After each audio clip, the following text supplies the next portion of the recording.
Sam Malone, before you get the official schedule every year when it comes out, you get that kind of games at home, games on the road. You kind of know where they're Yeah, going to be as the conferences rotate and stuff like that. You saw this one, you went, "Ooh, Kansas City," yeah. right? And then the schedule comes out, and you look at the schedule, and you look right after the bye week, and ooh, Kansas City. Well, that game, that Kansas City primetime game, big time lights, Super Bowl rematch, possible Super Bowl preview Could uh, be. happens on Monday night. And that's what we're going to talk about today on the Cat Country 96 Birds Recap. It is brought to you by Miller Lite, the official beer sponsor of the Philadelphia Eagles, and by our friends at Banko Beverage Company with Sam Malone. I'm Kevin Crockett. And yeah, this is the one, you kind of look at the beginning half of the schedule as we've talked about it in episodes leading up to this. Is just like this, we're at that point, the big point of the season.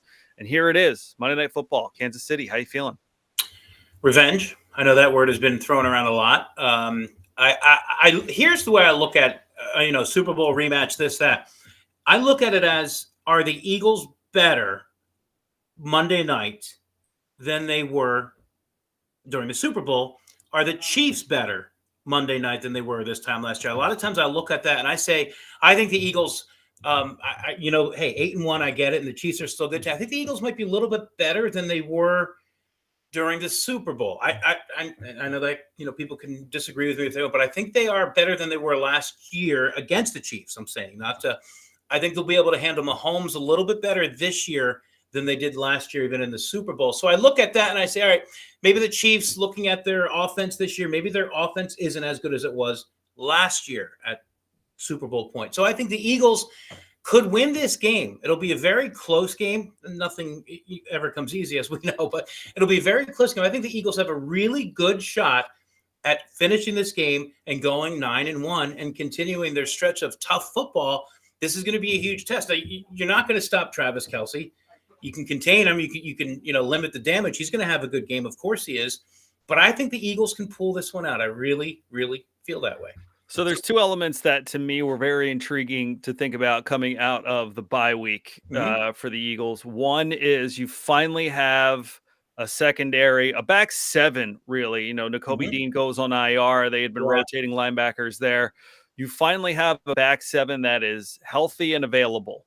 Kevin Byard steps in a couple of games, probably still learning new terminology, trying to Oh, definitely. familiarize himself with the guys around him. Bradley Roby gets hurt pretty quickly right after he gets here. Is he going to be the definitive slot guy that's going to take on those CD Lambs and those, perhaps, they're going to move Travis Kelce all over the field in this game, where it's going to be interesting to see where he lines up. It's going to be interesting to see how they approach Travis Kelce. If they just have one, whether it's Bradbury or it's Slay, follow him around the field and kind of dare them to let the Rashid Rices and the Sky Moores and the Kadarius Tonys beat you in this game. The flip side of that, we kind of talked about this a little bit last week. I think Dallas Goedert is a really hard guy to replace Sure. in this offense, not only because of what he does in the run game, but also what he does as a receiver, as a pass catcher. It's going to be very interesting. One of the things I'm going to watch to see what adjustments Nick Sirianni and that offense, Brian Johnson, do with him not on the field. I'm very fascinated to see what kind of their approach is in the first quarter, what kind of personnel they come out in, Yeah. because Grant Calcaterra is still questionable, but you would assume will play on Monday night by the time that comes around. Mm-hmm. Jack Stoll, a nice player, a little bit more of a blocker, not really as much of the, route runner, yards after the catch kind of guy. That's a big void to fill on that offense and will be for the next couple of weeks. Just interested to see what they do. Do they still kind of address things with 11 personnel and say, okay, well, we could put Julio Jones on the field here. Right. And he's almost, at this point in his career, a really nice quote unquote tight end, doesn't have the burner speed he used to have, but can control the middle of the field. Is he the guy that you run on those shallow crosses, in breaking routes, corner routes, things of that nature that kind of are conducive to a player of his body type and size? It's just going to be interesting to see what they kind of do with Dallas Goedert out of the lineup. Yeah, maybe this is you mentioned Jack Stoll. Of course, he is a better blocker, as we know, than he is a route runner or even a receiving tight end. And maybe this is the week that the running game gets, going again. Who knows? You don't know what the Eagles offense is going to pull out. I do like the idea of Julio Jones in there, a little bit more in the tight end-ish quote role. I think it can be a lot of damage done, but yeah, missing Dallas Goedert and his he has the ability to break tackles and make some great. Remember the catch he made last year in the Super Bowl? Sure. That amazing catch. It is going to be, we'll have to see what they do, how the Eagles come out offensively. I'm really looking forward to their first offensive series just to see what they show. And I mean, first offensive series, you can make changes, obviously, but I want to see what they show in the tight end situation to get things started off. Anyway, I think it's going to be very interesting. I mean, you got to give the edge to Kansas City in the tight end category for this game, obviously, and tight ends always do well against the Birds. It's just the way it's been for a number of years. So, I'm curious. It's going to be interesting. Yeah, it's just he's such a security blanket. Even in the Mhm. beginning of the season when he wasn't getting catches, you're asking yourself, where's Dallas Goedert, because you know what kind of player he is Right. early in the season. And Yeah. so, to your point, in the Super Bowl, he showed that and has shown that throughout his Well, career. So yeah, definitely going to be an interesting element to watch. You mentioned Travis Kelsey and the relationship that he and Patrick Mahomes have. Again, how are they going to try to set up with him? Are they going to try to bracket him and dare those receivers to make the plays on the back end? We obviously know that backyard football for those two, they just know each other so well. Their mhm. continuity is so great. That's a big factor in the game and reminds me a lot of AJ Brown and Jalen Hurts, the way that they have been able to connect in a similar way, where maybe Kelsey does it a little bit more over the middle of the field. Jalen and AJ Brown can work, outside the numbers a little bit better when plays break down, when there's Yeah. improvisation, when there's things of that nature. They're able to do it out there.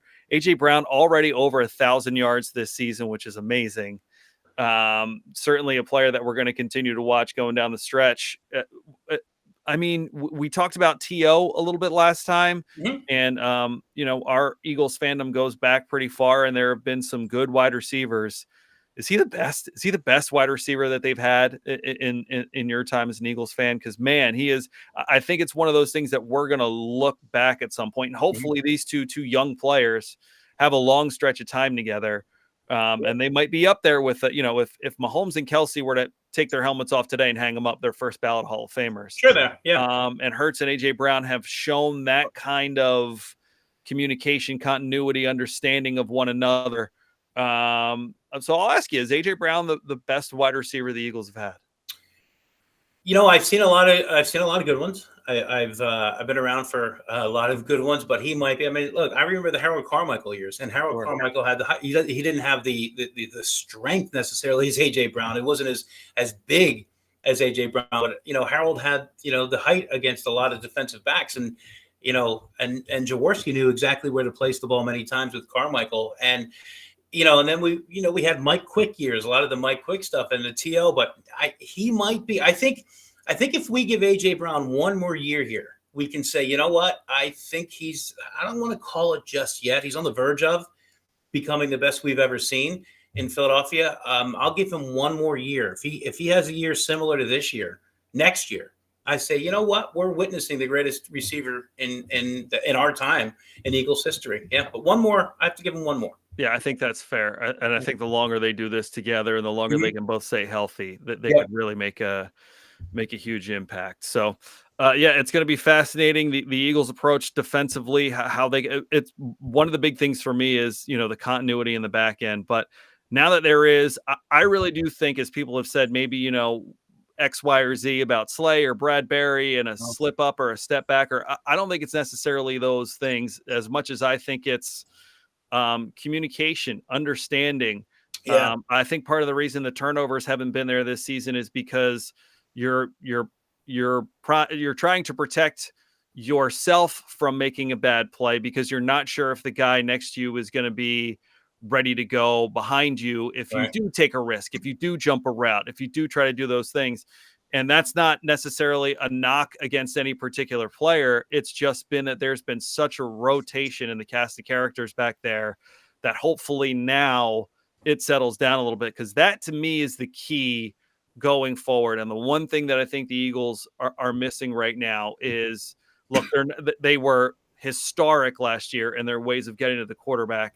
Yep. They're doing great in fourth quarters this year, which is excellent. And I'm not saying they need to be on that historic pace, but if they could get back to a little bit of that, getting to the quarterback the way they did last year, and oh, by the way, generate the turnovers as a Mhm. result of that pressure, That's the only thing that I think is really missing to me on this team. If they could start winning turnover battles week Right. after week, man, it feels like they're going to be a tough team to beat. I saw a stat that the Eagles actually have one more sack this year, this point in the season than they did last year. So they've already exceeded last year's sack total. Why does it not seem like it? It's I the think you Ravens. go back to the Washington game where they Mhm. got whatever it was, 7 sacks, 9 sacks, whatever it was. I Yeah. don't even know that it's necessarily the actual statistic of a sack, and we've been spoiled with Jalen Carter because I don't even think Yeah. people understand how good that young man has been Oh my through the gosh. first 9 games, but just it felt like pressure in general was just a lot more prevalent last year, and that as Crazy a pressure. result led to more turnovers, and maybe that's part of it that's just missing from the equation is maybe they are getting as much pressure as they did last year, or maybe just a little bit less than they were last year, but because the turnovers were so strip sacks, interceptions Yeah. in the Yeah. back end, tip passes, things of that nature, that's the key for me in this second half. If they can find that in their game, if Sean Desai can find ways to generate turnovers, man, this team I Yeah. think can really, really start rolling. It's a Cat Country 96 Birds recap. It's brought to you by Miller Lite, the official beer sponsor of the Philadelphia Eagles, and by our friends at Banko Beverage Company. So, Sam, I'm going to ask you. We've got a few days until kickoff. Monday night just around the corner. Feels like Oh, we've been waiting a long time for a Birds game. oh. What are your thoughts? What's your prediction? How do you feel like Monday night's going to go? Okay. I don't know if you were going through Bird's withdrawal, but I certainly was. It was tough. It was nice, but now it's tough. Again, tough game. It's this is one that you brought up as we signed on. Early in the year, you look at this in the schedule, and you look at a rematch, Philadelphia at Kansas City. I'd feel a lot better if the game was in Philadelphia. I think most people would, but I think the Eagles are going to challenge Kansas City. It's going to be a tough game, and I think it's going to be high scoring of a 34-30 win, and I'll pick the Birds with that win 34-30. Yeah, I think the line is interesting. Bet Parks has the line at 2.5. So typically, if you're the home Yeah, team, you're getting 3. So, right. Oof. so things are really saying that this, if on a neutral site, maybe the Eagles are a smidgen bit better than the Chiefs. Mhm. To me, it's about points, and I think the Chiefs' defense is really good. I think the Eagles' offense is really good too. Sure. And if you just look at numbers, the Chiefs, they blow the doors off the Bears earlier this season, but have only reached over 30 points one other time this season. I think 30 is kind of that number I have in my head as Yeah. the team that gets there first is going to win. Hmm. And so I like the Eagles 30-27 Okay. to win this game in Kansas Yeah. City. I think it's going to be a fun game. I'm sure there's going to be a Oh, lot of eyes on it for a lot of different reasons, but yes, goodness. certainly as a Super Bowl rematch, primetime football, and there hasn't been a whole lot of great primetime games, Correct. standalone games the last couple of weeks. Correct. I think people are going to be really excited about this one, and we'll Well, see how it goes, man. well, you heard that this is the week that the parents meet each other, right, for the first time. I've heard such Yeah. things, and I Yeah. will. I'm very interested to see if there's any green around that red Good. and white. That's all I'm saying. Absolutely. Good That's all point. I'm saying. I love it. Just let us know you're thinking about us, girlfriend. It Love it. is the Cat Country 96 Birds recap. It is brought to you by Miller Lite, the official beer sponsor of the Philadelphia Eagles, and our friends at Banko Beverage Company. Sam, we're going to be out on Tuesday Hmm. after the Monday Night Football game. We're going to be at Ringers Yes. Tuesday, 12:30. We'll have some Miller Lite swag. We'll be doing the show live from there on Tuesday, which will be excellent. So come out, get lunch 12:30 on Tuesday Sure. with us. And yeah, we'll talk a little Birds, and hopefully at that point we're talking the 9-1 Well, Birds. I certainly hope so. You got that right. I, I'm s- ready. yeah, Let's do it. let's Yep. just kick the dang thing off already. It is the Cat Mm. Country 96 Birds recap. Sam Malone, I'm Kevin Crockett. Thanks so much for tuning in, everybody.